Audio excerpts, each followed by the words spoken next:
I see about half the ayes. We have a special guest that we would like to introduce to kick off our lunch today. And for all you Floridians, you'll definitely want to paying attention. There we go. Thank you. It's my pleasure to introduce Allie Sackett. Allie, if you're from Florida, that should be a very familiar name to you, but Allie is the Florida State Court Administrator. Woo! Allie is in her third year as State Court Administrator for the state of Florida. Prior to that, she was the Legal Division Director for the Florida State Bar. And while she was at the State Bar, she was also the Associate Director of Legal or Lawyer Regulation. Allie has been very active with COSCA, the State Court Administrators. She's been great, and her group has been great to work with to get this conference hosted in Florida. Talked to Allie earlier and excited to have her here. So if you'll just join me in welcoming Allie to the stage.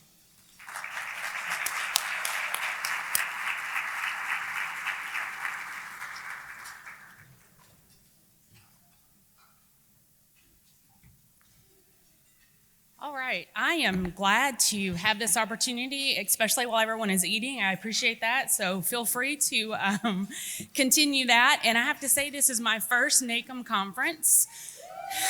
Yep, it's been great this far. I am new to the office. I'm in my second year, so still learning so much, but already learned more. It's like drinking from a fire hose, and I know you all can relate to that. By trade, I was an attorney, and I've been an attorney for 21 years. I noticed at the location, I noticed the Tampa Convention Center, and I was like, oh yeah, yes, that's where I sat for the bar. I was like, I'm not sure if I'm having stress or a fond memory, but again, that's kind of where it all started. So it's funny that we're here again. Very nice area and nice facility. So thank you to NACM and welcome to Florida. Welcome to Tampa. It's a great place to be. So I see some faces, familiar faces. We have a Florida contingency. Kind of raise your hand, act silly. Yay! So we were very fortunate to be able to send quite a few people, and that was very nice, and we really appreciate that. So we are quickly growing in Florida. It's always changing, and the people here know that. We are the third largest state in population, and according to the U.S. Census, the fastest growing state in the country. So Florida, like many Sunbelt states, has been growing every year since about 1957, which coincidentally is when air conditioning was invented. So we're very happy to have air conditioning, kind of like Jeffrey mentioned about the heat and humidity. I couldn't imagine it without air conditioning. So it's hot. Tampa's hot. We typically add about 300 to 360,000 new residents a year, but we've had a population increase of about 2%.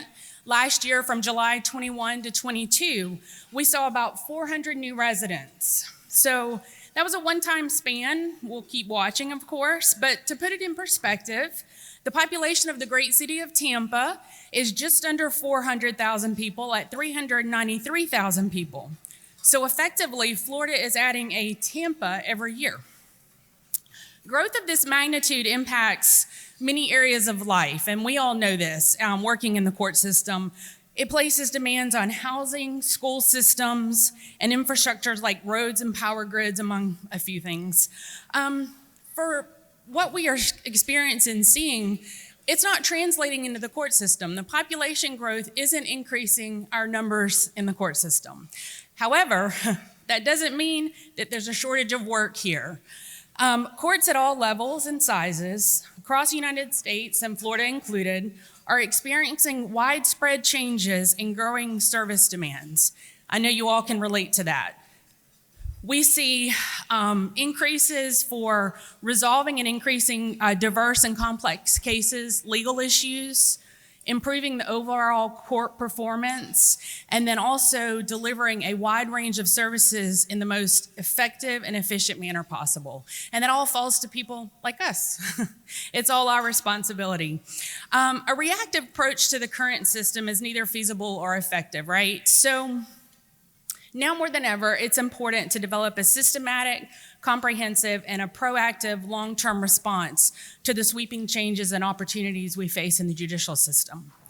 To that end, Florida's judicial branch is using long-range strategic, operational, and implementation planning to respond to systematically the increasing demands and pressures that we see now and in the future. In Florida, long-range planning is required by Florida Rule of General Practice and Procedure. And the rule charges a Judicial Management Council with developing and monitoring progress relating to long-range planning for the judicial branch. So what is that, right? The plan acts as a guide for the branch and informs the charges of court committees and local initiatives. To help build this proposed plan, the council developed environmental scan.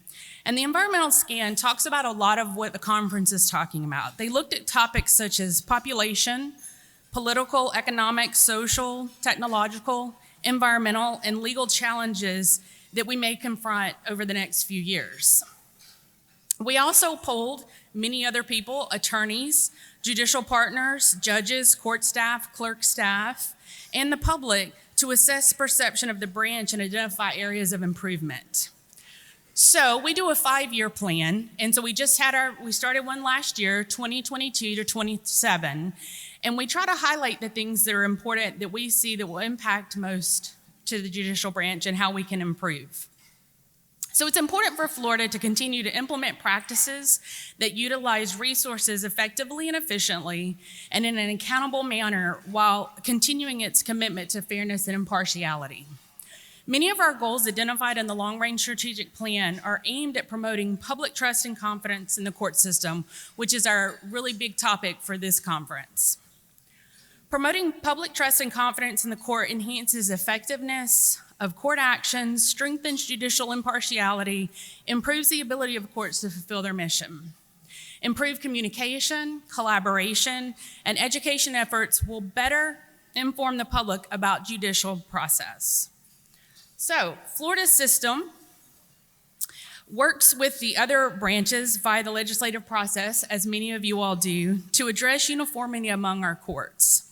Because this is an ever-expanding and ongoing process, I found it very challenging to try to talk to you all about things that would be, one, entertaining, which I kind of failed miserably at, so y'all bear with me, but things that you guys can relate to, everyday things that we have.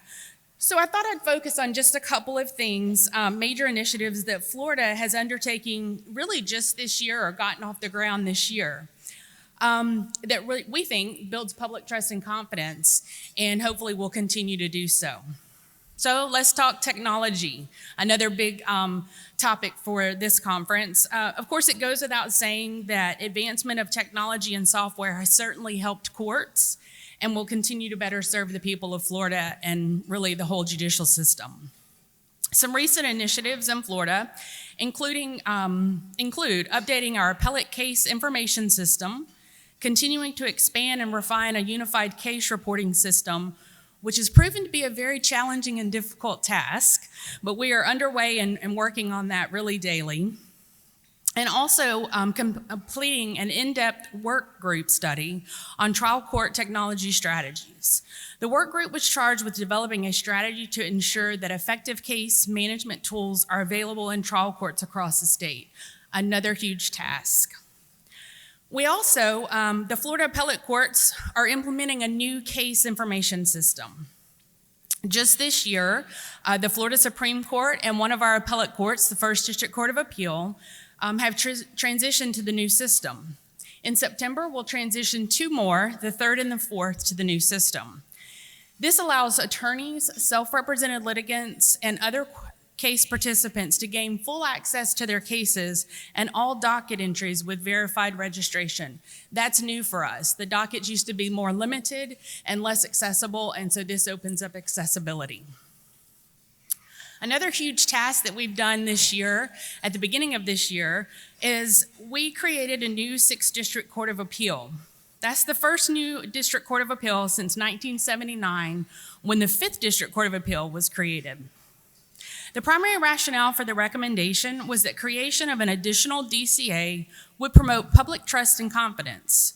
Specifically, an additional DCA would help provide adequate access to oral arguments and other proceedings, foster public trust and confidence based on geography and demographic composition, and attract a diverse group of well-qualified applicants for judicial vacancies. Generally, Florida, and similar to many of your states, decisions of the District Court of Appeal represent the final appellate review of litigated cases. Most cases don't make it to the Supreme Court, but rather are reviewed by a 3-judge panel at our district court. As you may imagine, that was a huge feat, but I will say we had a great implementation team. They did a phenomenal job, and it was stood up January 1 of 2023. So looking ahead, we are continuing our efforts to improve efficiencies and delivery of justice across the judicial branch. The Florida Supreme Court, of course, is constitutionally required to certify judicial need to the legislature. The Florida Judicial Work Group assessment will use empirical data to construct a weighted caseload model, and we will conduct and try to capture all of the time being spent on and off the bench for judges, magistrates, and hearing officers in handling individual cases before the court, as well as non-case specific judicial work as work-related travel, administration, and then approved to leave. The results we are hoping will provide a clear and objective assessment of court workload and the number of judges required to handle that workload. We are building off of the system that we have used since, again, in 1999, 2007, and 2016. So, as you know, professionals from a tremendous variety of disciplines contribute to the effective administration of our respective judicial systems. A lot of you all are sitting right here today. Each of our roles in the administration of justice is critical to what we do. What we do impacts the lives of many people every day, and in many instances under very stressful and life-altering circumstances. That is why we all must continue to work to improve how we operate and how we serve our communities. From the Panhandle to the Keys, we are dedicated to the vision of the judicial branch to be accessible, fair, effective, responsive, and accountable. Justice depends on the competence and quality of judges and court employees. Our professionals handle complex legal issues, court procedures, difficult legal and ethical issues, and face increased expectations from court users. Providing advanced levels of education and development will enable those who work within the court system to effectively perform the challenging work of the courts and meet the needs of the people. This conference gives us an opportunity to inspire and learn from one another as we work to fulfill our court's missions and work to earn the public's trust and confidence every day. I believe you will benefit from everything that you learn here at this conference, and I do hope you enjoy your time in Florida. So I thank you, NACM, and all of you for attending and listening. Thank you.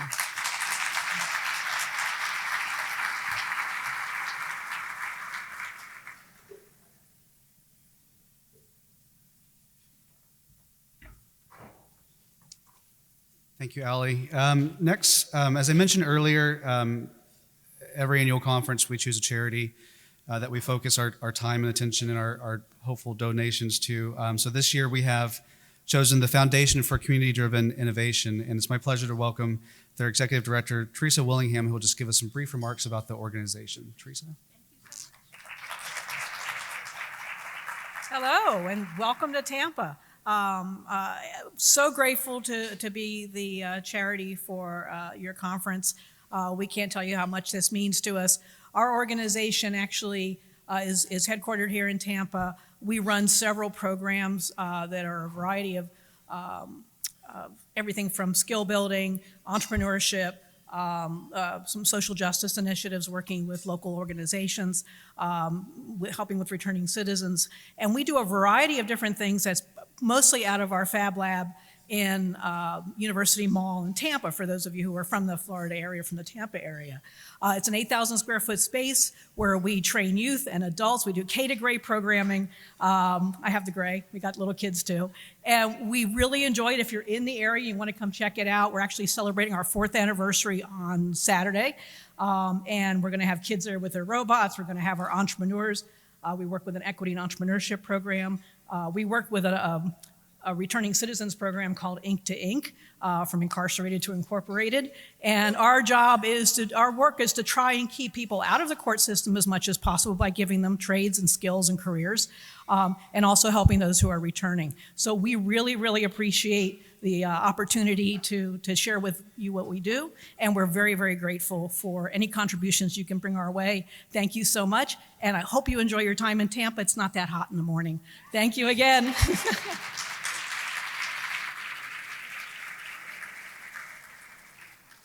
you so much. Really appreciate it. We will be collecting cash donations on Tuesday night at the social event. And if you do make a donation via the link on the app, someone mentioned, I think PayPal was probably the most effective way. And I don't think that there's a way to denote NACM as your primary source of the way you got the information. But Teresa says that they'll try to aggregate donations from this week. And if they see a spike, they'll contribute most of those donations to NACM. So keep that in mind this week. With that, the item for the agenda for this afternoon is the official NACM 2023 annual business meeting. NACM, just like the legal profession, runs its business meetings by rules. So we will be following Robert's Rules of Order as we go through the business meeting. So to officially kick this off, I will call on our Secretary Treasurer, Kelly Hutton. Kelly, do we have a quorum for our business meeting? Mr. President, there we go. Mr. President, we have a quorum. Thank you. And thank you for calling me Mr. President. 4 more days. We'll now proceed with the business meeting. We wanted to start the business meeting with an action item that we've been working on. Over the last year, the Governance Committee has been working to do a detailed review of our NACM bylaws and has proposed a set of amendments to our bylaws. The amendments were posted today in the app, so if you pull up the business meeting in your app for today, you'll see a link to the document for the proposed amendments to the bylaws. These were posted for your review, and they are for your consideration today. In summary, the proposed updates include to Articles 6, 7, and 16, updated language to be inclusive of conducting our business virtually, which has become far more important over the last few years. From that was the creation of Article 17, which includes a set of definitions of terms. There are proposed amendments to Article 8 regarding committees, and will give the Nominations Committee a greater responsibility for developing a much qualified and diverse workforce or leadership in NACM. And it will also update the appointment process for the Governance Committee. The final proposed amendment is to Article 10, and that's regarding resolutions. This proposed amendment makes it more simplified process for receiving and reviewing and approving resolutions to NACM. If you go to the link, you'll notice that there is a link to Article 1 that was previously under consideration for our mission and vision. That proposed amendment has been withdrawn and will not appear on your ballot that's in your app. So with that, those are the proposed amendments from the Governance Committee for consideration by the membership. At this time, I'll entertain if there's any action item anyone wants to take on the proposed amendments. Mr. President, I move that the proposed amendments be approved. I have a motion to approve the proposed amendments. Is there a second on the motion? I have a second from Paul Burke to approve the proposed bylaw amendments. At this time, per Robert's Rules of Order, are there any discussion on the proposed bylaw amendments that are posted in the app?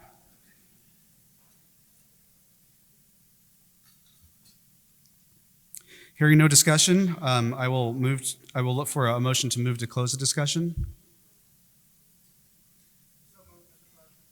I've got a motion to close the discussion. Do I have a second? Second. Second motion to close. Thank you. Voting will take place via the app. There's a polling section on the second page if you go into your app. When you go into it, you'll have 6 individual questions because there are 6 set of proposed amendments to the bylaws. That will give you the opportunity to vote yes or vote no on each amendment as they appear. Voting will be open until 1:45 Eastern Standard Time, so that's roughly 50 minutes from now that voting will stay open. So that includes anyone that's appearing or attending virtually and all of those that are attending in person. We'll announce the results of the voting at our business meeting when we reconvene on Thursday. At this time, as we continue our business meeting, I'm going to call on Kelly Hutton, our Secretary Treasurer, to give the Treasurer's report.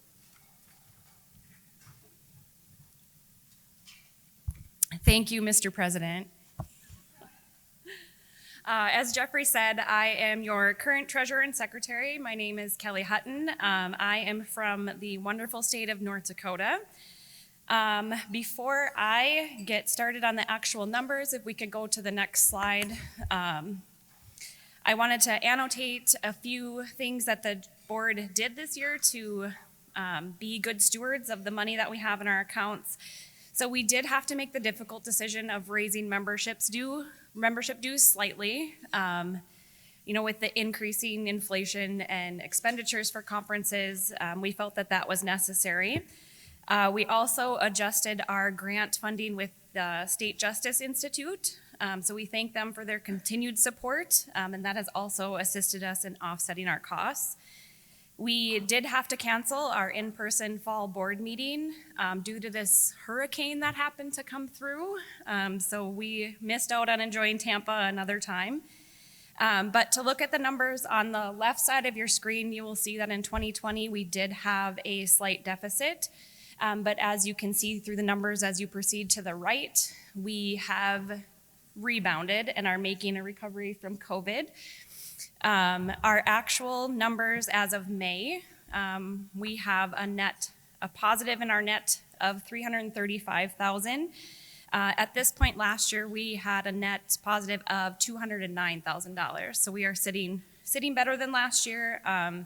All of our conference expenditures do still have to come out of that. But all of our projections are indicating that we will continue to be in the black.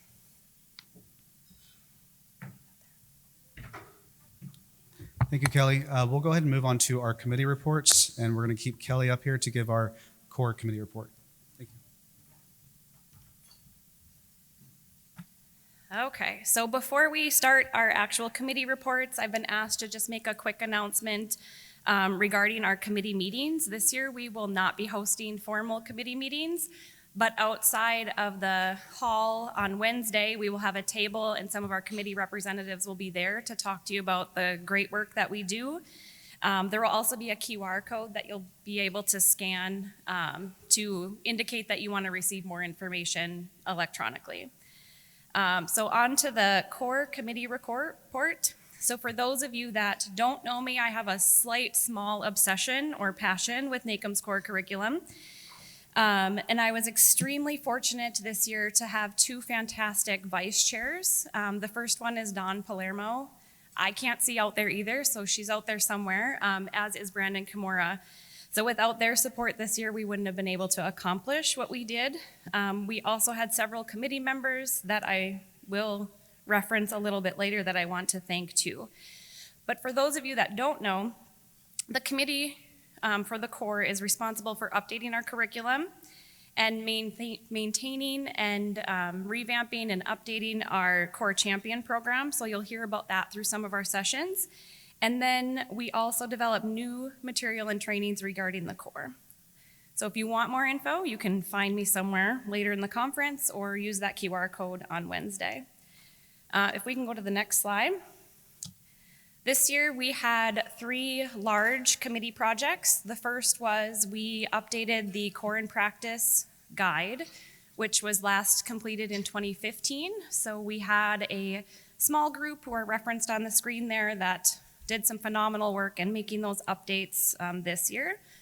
We also updated our public relations curriculum. We do have a schedule in which we look at our curriculum and the competencies regularly to make sure that it's up to date and including all the new and exciting things in court administration. So the team is also listed there. And last but not least, we took the undergoing of revamping our core site, which was much needed with the updates to our core champion program, so people are able to access our videos and curriculum a little bit more readily. The last thing I have, to be brief, we do have some committee awards that are referenced here on the next slide. So for first, I want to, the website team was May, Joe, and Tom. Joe and Tom cannot be here today, so after we are done with all of our NACM reports, if anybody receiving awards can come off to the side, we're gonna get some pictures. But this team spent countless volunteer hours. I think their last count was 60 hours or something that they spent making sure that this website was more accessible for everybody. As you have been hearing the last several conferences, and hopefully you're getting email blasts, we do have some certificates to award for the Core Champion Program. So the first one, and again, you'll all come to the side, TJ Bement will be receiving his Principal Specialist and Core Explorer Award. Erin Briggs will be getting her Principal Specialist. Rachel Downing has been hammering through some of these curriculums. She's gonna get her Vision and Principal Specialist and her Core Explorer. Whitney Fries will be obtaining her Core Explorer. Brandon Kimura, his Principal Specialist, and Dawn Polero has also been going through these. She will be getting her Vision and Principal and Core Explorer Award. So that one's gonna.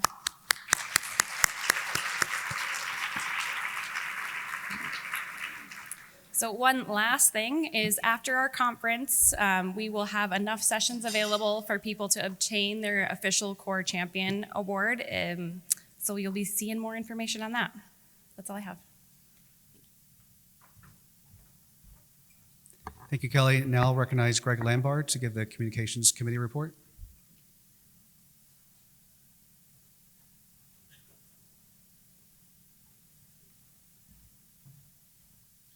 All right, good afternoon, everybody. Could you please go to the next slide?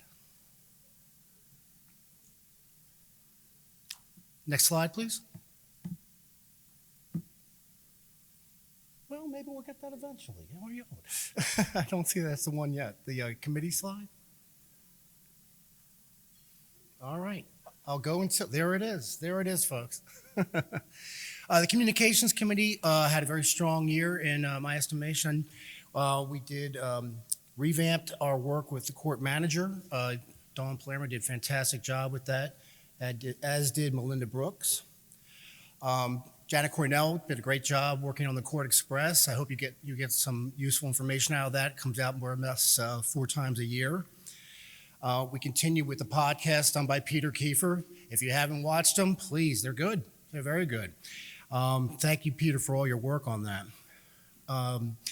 We also have done a lot of work with trying to revamp our website. My co-chair, fantastic, is Roger Rand, who's a board member. Him and May Schwitzer and the team from Oregon have done a great job reorganizing it. We still have a lot to go, kind of some background work to make it easier to adjust what's on the website, but we're definitely in the right direction on that. We also have really tried to revamp and upgrade our social media work. A colleague of mine, Natalie Williams from New Jersey, and her team have been trying to figure out how to get better organized on that. I hope you've been enjoying the posts. We could certainly use more help on that, so if you get a chance, you can reach out to them if you have that kind of skill set. We also, as you know, one of our major projects every year is to put out a core guide. Core guide you already got, but a court guide, national court guide. Last year, Paul Deloche did a fantastic job with a behavioral health court guide that I hope you all have used. It's up on the website for members to download. This year, because Paul had laid down such an excellent start, we decided to try to do just as well with this one. Everybody got this, the DEI guide. Please read through it, enjoy it. There's a really good team of people. You'll see them on the front page. It's always a volunteer effort here. It's always combined effort, and I think we came out with a nice quality product. So that's a lot of what the Communications Committee does. If you go to the next slide, please.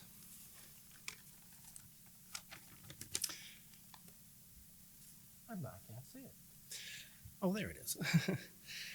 We are getting awards to 3 of our members. Carlene Redmond from Georgia. She's an active committee member and a regular contributor to the Courtside Conversations piece in the Court Manager. We're also giving an award to Melinda Brooks from Ohio. She's been co-editor of the Court Manager this year, and she is stepping up next year to become the full-time editor of the Court Manager, so we're very happy about that. And then Natalie Williams from New Jersey. She, again, has been running the work group for social media, and I think been doing just a fantastic job on that, so we're very happy with all of them. We always can use more members for communications. There's a lot of committees, and I've been told by some very knowledgeable people that there's probably the best committee is communications. It's not me talking, it's knowledgeable people. So if you have any interest, please come and help us out. Thank you very much.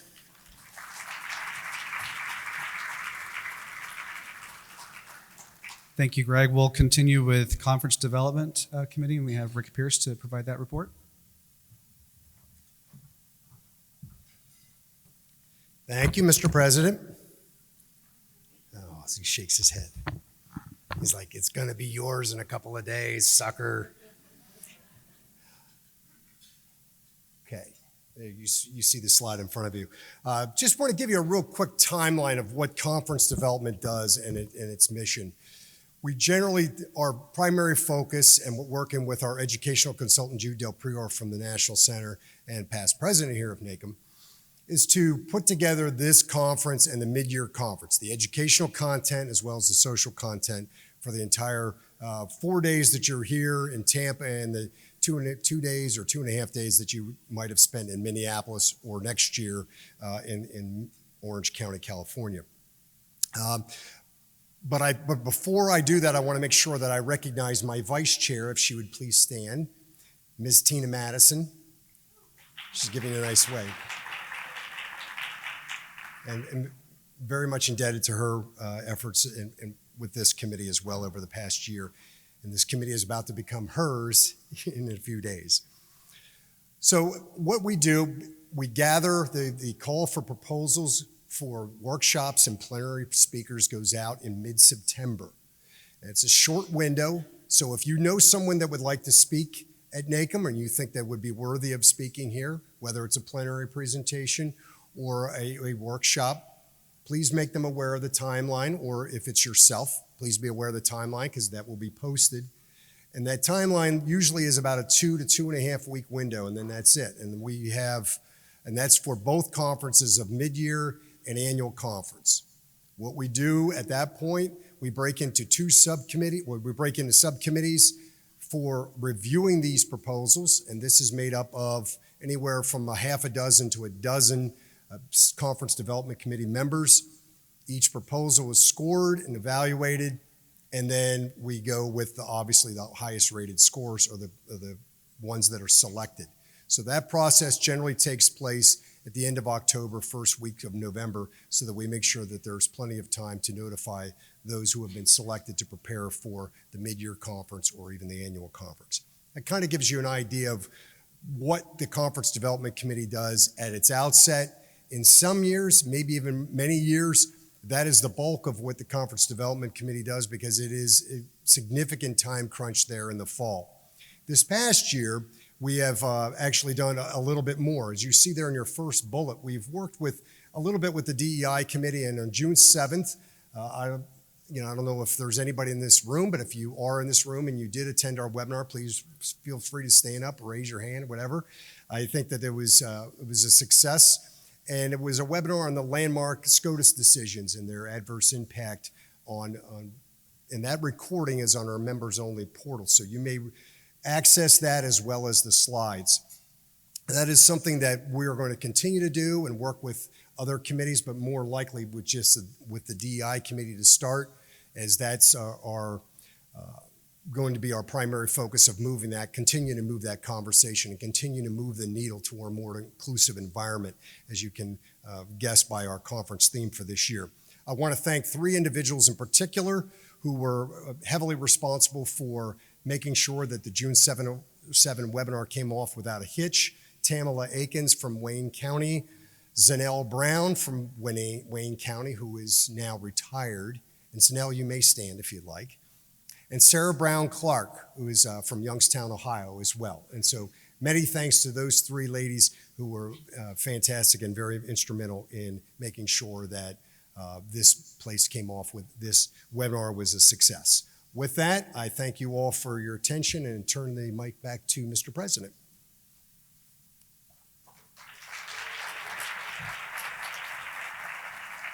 Thank you, Rick. At this time, I'll call on Cheryl Stone, the chair of the membership committee, to give her report.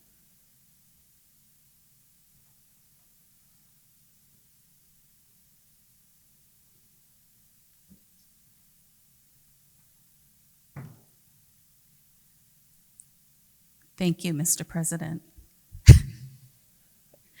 Just so you know, Washington State and Washington, D.C. came together and had a great lunch today. Okay, I am super excited actually to give the report on membership services. We have really done a lot of work this year, and you will see the results of that in just a moment. We have a great ECP group. Who knows what ECP means? Someone shout it out. Okay, so if you are under 40 or, not and, or you've worked in the court system less than 10 years, then you are ECP. And they meet monthly. Their format of their meeting is the first half hour is a committee meeting and the second half hour is training.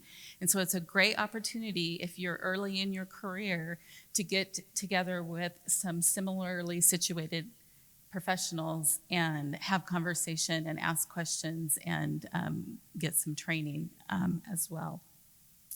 This year we've worked a lot with our tribal courts and our municipal courts in trying to understand better from them what they need or desire or what would help them best in the court profession. And so we had a couple of roundtables that were not limited to members only, where we invited all court professionals to come in and tell us what was the need in terms of educational priorities for them. And that was really helpful and very successful. We had a number of membership promotions, which have, went really well. And we did some work with our mentorship program as well. So you'll see that there is a new simple application if you want to be a mentor. We do need more mentors. And we've gotten a 2-page kind of summary of what it means to be a mentor.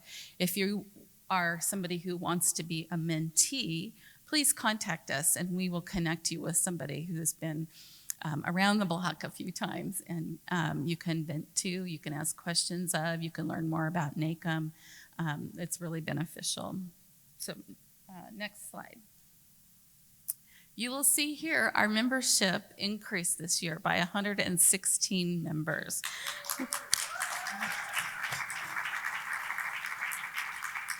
I am so excited about that. Our membership is more than it was pre-pandemic. You can see there was a little dip, and it's taken us a couple of years to get back up on track, but I think we're doing great in terms of new members. We have such diverse membership, and so we need to make sure that we're considering that in our educational sections, making sure that we're having the right kind of shared interest groups and such. Okay, we talked about what ECP is. You can go on to the next. You can go ahead to the next one. Okay, I have a few awards to get out. As a reminder, if your name is up here, we're going to meet up front and we have something for you and we'll take some pictures. But Samantha Wallace, where are you in here? Right there. She has done a great job with our international committee, and she's also been taking notes for our membership committee, which I really appreciate. So Samantha, thank you. Renee Skinnor could not be here today. She has been a real resource for me with tribal courts and really speaking up and had a great voice at the table during our conversations. Michelle Oken, I know you're here, right here in front. She was really helpful with awards. There is a vast breadth of responsibilities on the membership committee. It can't be done all by one person. And so what I did this year is I just kind of handed out to people who were willing to take it on, and they just went with it. And Michelle is the most organized person and really put in above and beyond for that. I appreciate that. And then Katie Hempel, are you in here? There you are. Okay. Katie has been participating in our ECP meetings and has been super helpful there. And Stacy wanted me to just extend her thanks, and we appreciate your work in that area. I know Greg thinks that the communications committee is the best. We'll let him believe that. But if you want to have the most fun and someplace that you can contribute, even with just sending out correspondence or participating in creating some swag, or lots of, there's a wide breadth of topics, join our membership committee. It really is the best.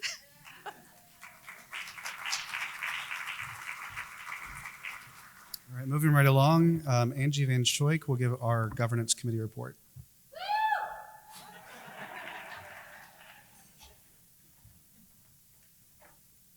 Thank you, Mr. President. So one of the first things I want to say for Governance Committee, I've been the chair of governance for the past 5 years, I think. But this year I could not have done it without the help of Kent Pankey as my co-chair and Brandon Kimura as my vice chair. Kent worked tirelessly to get these bylaw amendments done. And one thing I want to let you all know, if you're trying to vote, the polling is actually under the agenda item for the lunch meeting. So if you go in there and go under where you rate the app or rate the class session, there's a chat and then there's a polling, and under the polling is where you can find to vote. So please do that. We definitely need all of the votes, yes or no, that we can get. So, share your voice with that. One of the many things that governance does, Brandon worked on the operations manual, which I forgot to add to my list, but we need to have that to know what the procedures are for how we are supposed to run meetings and the ways that we're supposed to do everything. Last year I had a bylaw amendment, but I forgot to put it to the membership to vote first. If I would have paid attention to our ops manual, I would have known that. So it kind of helps you know what the procedures are that you have to do. Another thing that governance takes care of are the resolutions. We'll look at partner organization resolutions that they put together and determine if we're going to bring those to the board for a vote or if we're going to try to do an original resolution. We also do the Voice of the Profession survey, which you will be receiving via email at some point, either immediately after the conference or sometimes towards the end of this conference. And we help with the State of the Profession address, which you will hear tomorrow morning, delivered by our president. So one of the things I really wanted to say is no matter what you're doing, Greg says communications is best, Cheryl says membership's the best, but if you really want to have an impact on what happens behind the scenes, governance is the place to go. And we definitely need all the help that we can get. So if if you like to write speeches, you can help with that. If you like to, get into nitty-gritty of planning or operations or procedures, it's definitely the place to be. And one of the things that we have, if you go to the next slide, we have 2 people that are going to be getting awards from us this year. Courtney Whiteside for her work on the ethics committee, and Nicole Zoe Garcia for helping out with the State of the Profession speech and making sure that gets ran. So thank you very much.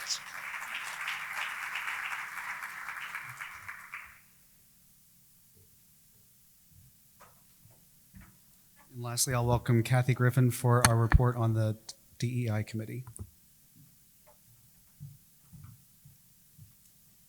I have to lower this a little bit.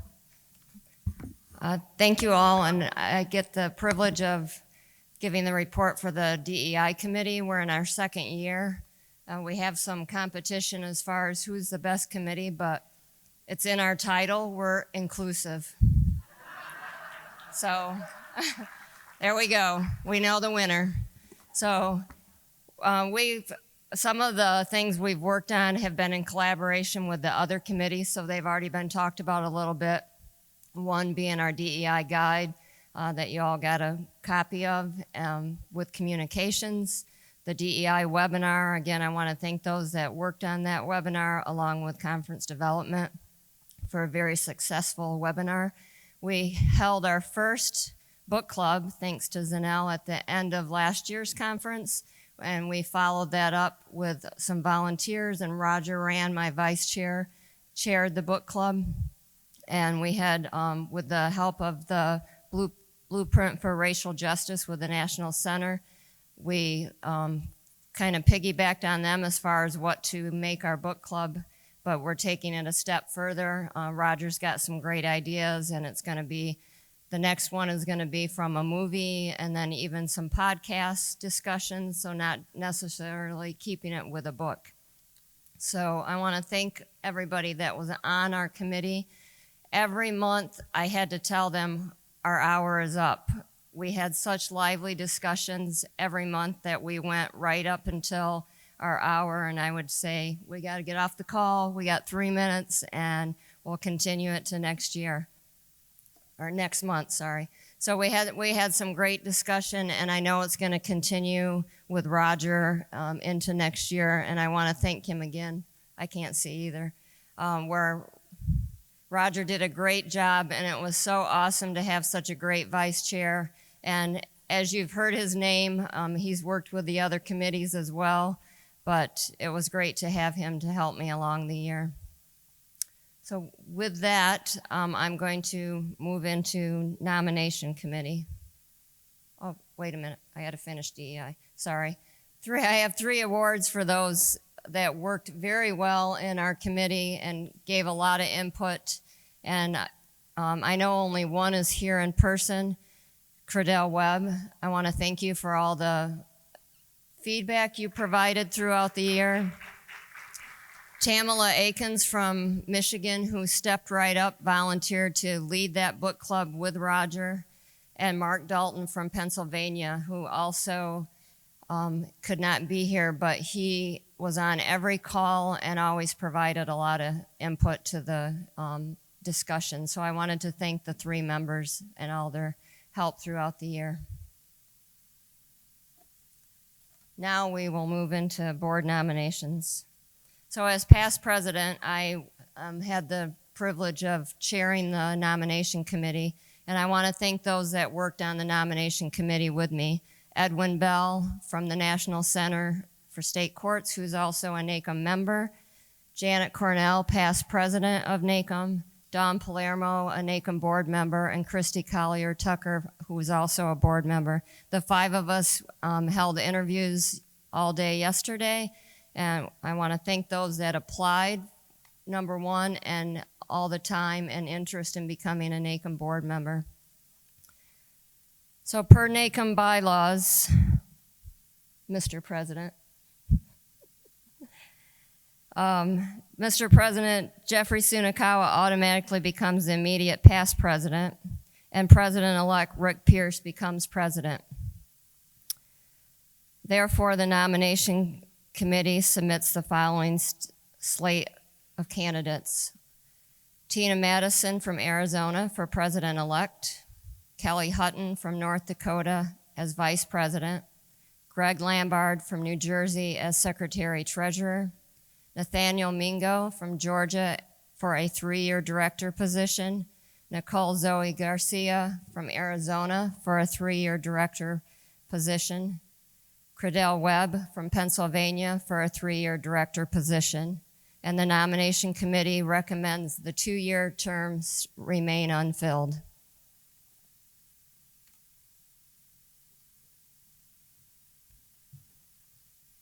Thank you, Kathy.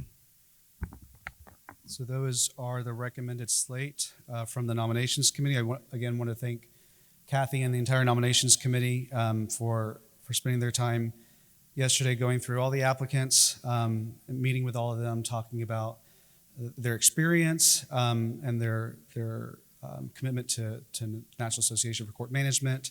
And I appreciate all the time and commitment and the thoughtfulness from that committee. Per Robert's Rules of Order at this time, I will entertain if there's any nominations from the floor for any of the existing vacancies on the NACM Board of Directors. Are there any nominations from the floor?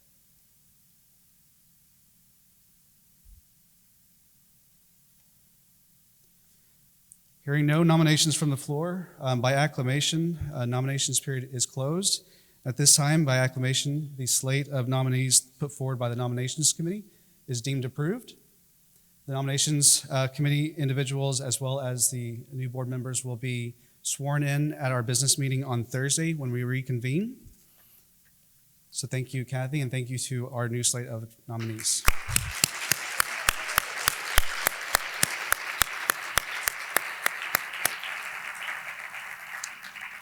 As mentioned, the business meeting will recess until Thursday at 8:30. Again, don't forget breakfast on your own tomorrow, fun run at 5:45 tomorrow morning, armature work 6 o'clock tomorrow night, and sessions here this afternoon. So thank you for being present. We appreciate it.